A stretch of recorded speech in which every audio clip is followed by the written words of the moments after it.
Bapak Ibu yang dikasihi Tuhan, pada video kali ini kita akan belajar mengenai pengantar Injil Matius.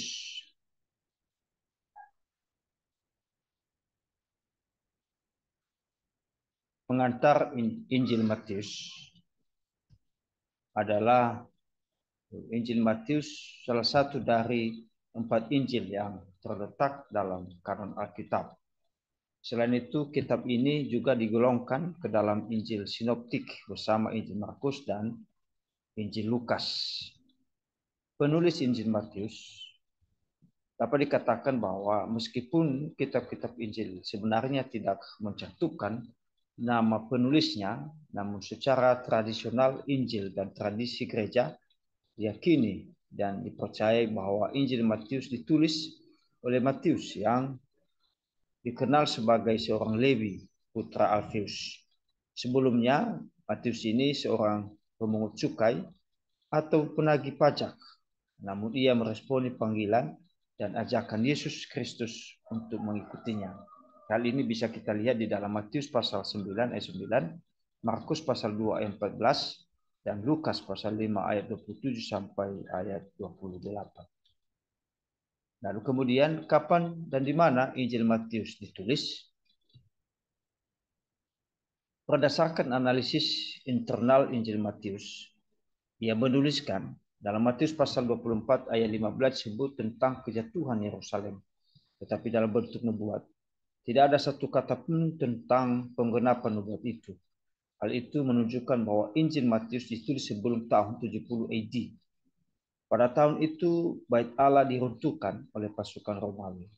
Aneh sekali bila mana peristiwa itu sudah lewat dan tidak disebut ataupun disinggung dalam Injil Matius yang mempunyai makna khusus untuk orang Yahudi.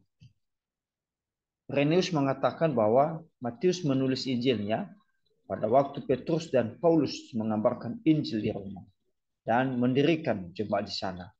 Tetapi ada kemungkinan besar bahwa mereka berdua berada di Roma pada waktu yang sama antara tahun 60 sampai 65. Kalau ini benar, maka Injil Matius ditulis antara tahun 60-65.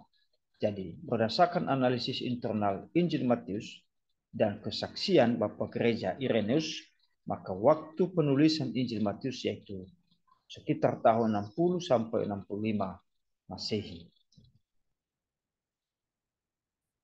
Selain itu, tempat penulisan Injil Matius, kita tidak tahu bahwa Injil ini banyak dipakai oleh jemaat-jemaat Syria, di mana kebanyakan anggotanya adalah orang Yahudi, jemaat yang paling tua dan yang paling mempunyai pengaruh terhadap yang lain di daerah itu adalah jemaat di Antioquia.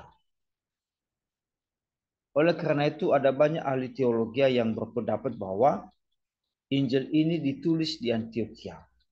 Pandangan tersebut juga didukung oleh Donald Guthrie dan M.E. Duiverman yang mengatakan bahwa Injil Matius membutuhkan wadah, yaitu dukungan jemaat, dan jemaat yang kuat adalah Antioquia. Oleh karena itu dari pendapat di atas, penulisan Injil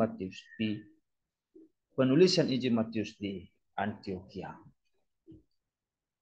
Kemudian penerima Injil Matius. Matius tidak menjelaskan arti dari adat istiadat orang Yahudi, seolah-olah ini sudah diketahui oleh para pembaca. Kalau kitab ini ditujukan kepada orang-orang yang berlatar belakang agama-agama lain, maka ada istiadat orang Yahudi harus diterangkan lebih dalam. Perlu diperhatikan bahwa Matius sering mengutip atau menyinggung perjanjian lama tanpa penjelasan apapun. Ini hanya mungkin untuk orang-orang yang telah mengenal isi perjanjian lama itu. Itu bisa kita bandingkan di dalam Matius pasal 4 ayat 12 sampai 16. Jadi penerima Injil Matius adalah orang Kristen Yahudi.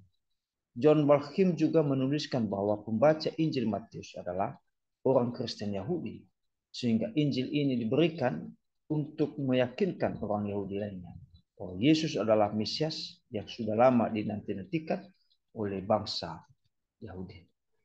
Kemudian tujuan penulisan Injil Matius. Tujuan penulisan kitab ini tidak dapat dilepaskan dari konteks bangsa Israel secara menyeluruh.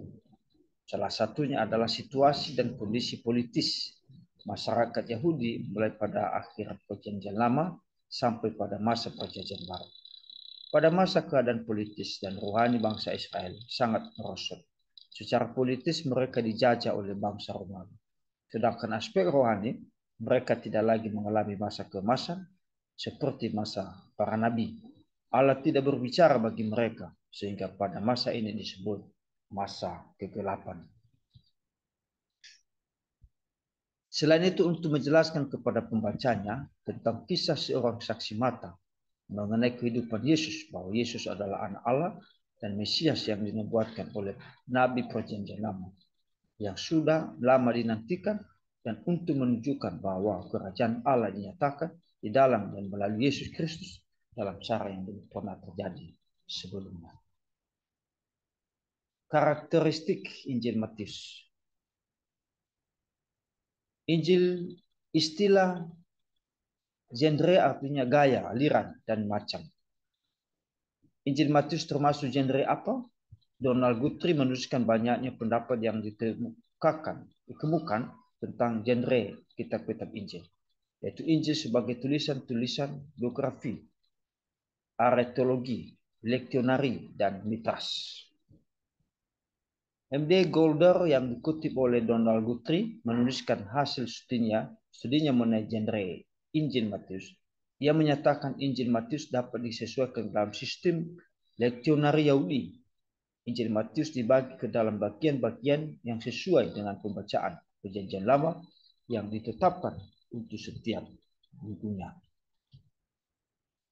Michael Tenney berpendapat kitab Injil Matius memasukkan sebagai kitab yang berisi sejarah. Selanjutnya, dalam pembahasan secara spesifik mengenai Injil Matius, Tenney juga menuliskan sifat-sifat khusus dari Injil Matius, yaitu Matius adalah Injil pengajaran, Matius adalah Injil jemaat, dan Matius adalah Injil raja.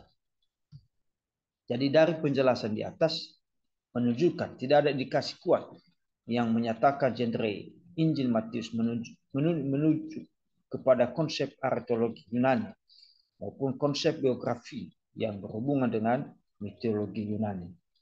Maka dapat disimpulkan bahwa genre sastra Injil Matius memiliki sifat pengajaran didaktis, historis, dan leksionari. Kemudian struktur Injil Matius. Struktur yang dimaksud ialah susunan teks dalam Injil Matius. Philip Johnston menyatakan bahwa Injil Matius memiliki dua bagian struktur. Hal tersebut dijelaskan dari para pengikut Yesus dalam Injil Matius, yang akhirnya mengetahui bahwa dia adalah Sang Mesias. Ia juga menjelaskan bahwa Injil Matius lebih banyak memuat perkataan dan pengajaran Yesus daripada Injil Markus. Pernyataan Johnston tersebut semakin jelas ketika mengamati penjelasan ulat tuluan yang memberikan komentar mengenai susunan dalam Injil Matius sebagai berikut. Injil Matius disusun di sekitar 5 khotbah besar. Kelima khotbah itu ialah: pertama, khotbah di bukit, pasal 5 ayat 1 sampai pasal 7 ayat 27. Kedua, pengutusan ke-12 rasul. Ketiga, perumpamaan-perumpamaan. Kelima, khotbah tentang jemaat Allah. Yang kelima, khotbah tentang akhir zaman. Jadi struktur yang terbentuk dalam Injil Matius berdasarkan dari pengajaran-pengajaran Yesus Kristus. Namun berbeda dengan John Ray dalam menuliskan struktur Injil Matius. Perhatian utama Matius adalah untuk menunjukkan Yesus adalah anak Allah dan Mesias, dan bahwa kitab Injil disusun menurut pokok sekeliling tema itu. Yang pertama, pribadi Yesus sebagai Mesias dan anak Allah. Kedua, pemberitaan berita Yesus. Ketiga, penderitaan, kematian, dan kebangkitan Mesias dan anak Allah. Jadi dengan demikian struktur Injil Matius tidak dapat disusun menurut urutan waktu karena penekanan kepada pengajaran khotbah dan terfokus menunjukkan Yesus adalah anak Allah dan Mesias. Kemudian keabsahan teks Injil Matius. Keabsahan teks Injil Matius perlu untuk dipaparkan agar memberikan keyakinan bahwa apa yang dibahas betul-betul sebuah dokumen yang bukan hanya sekedar tulisan historis, tetapi juga bernilai teologis sebagai firman Allah. Oleh karena itu, pada bagian ini akan membahas mengenai keabsahan teks Injil Matius dalam bahasa Yunani dan fakta kanunisasi Injil Matius.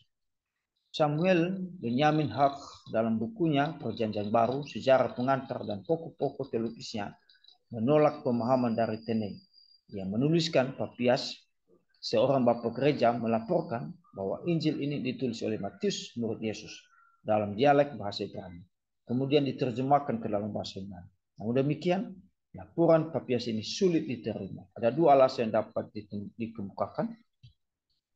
Pertama, tidaklah mungkin seorang saksi mata seperti Matius yang mengalami pelayanan Yesus menjadikan tulisan dari Markus, seorang yang bukan saksi mata, sebagai dasar tulisan.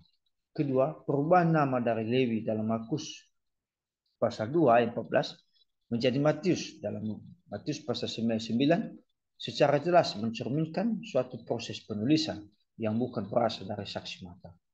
Perubahan yang sama juga dilakukan oleh Matius pada penggantian nama dalam Salome dalam Markus pasal 15 ayat 40 menjadi ibu anak-anak Zebedeus dalam Matius 27 ayat 56. Jadi Injil Matius tetap dituliskan dalam huruf Yunani.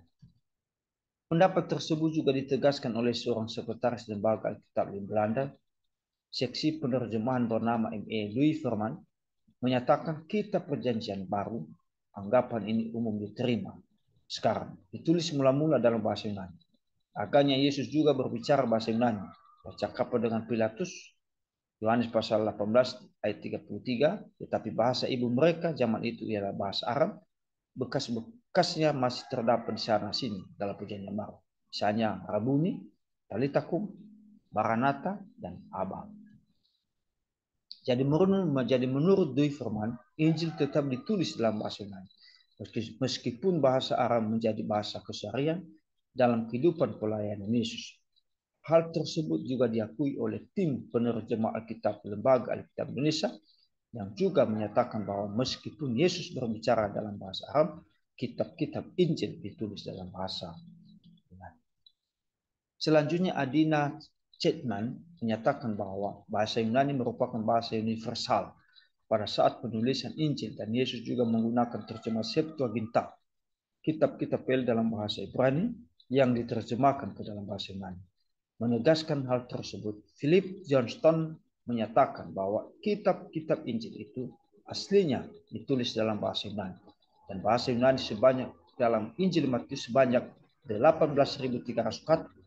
Maka dengan demikian sangat jelas bahwa Injil Matius yang pertama kali ditulis dalam bahasa Yunani. Demikian pembahasan kita pada sesi ini, dan kita akan terus melanjutkan nanti membahas mengenai Injil Matius. Tuhan memberkati kita.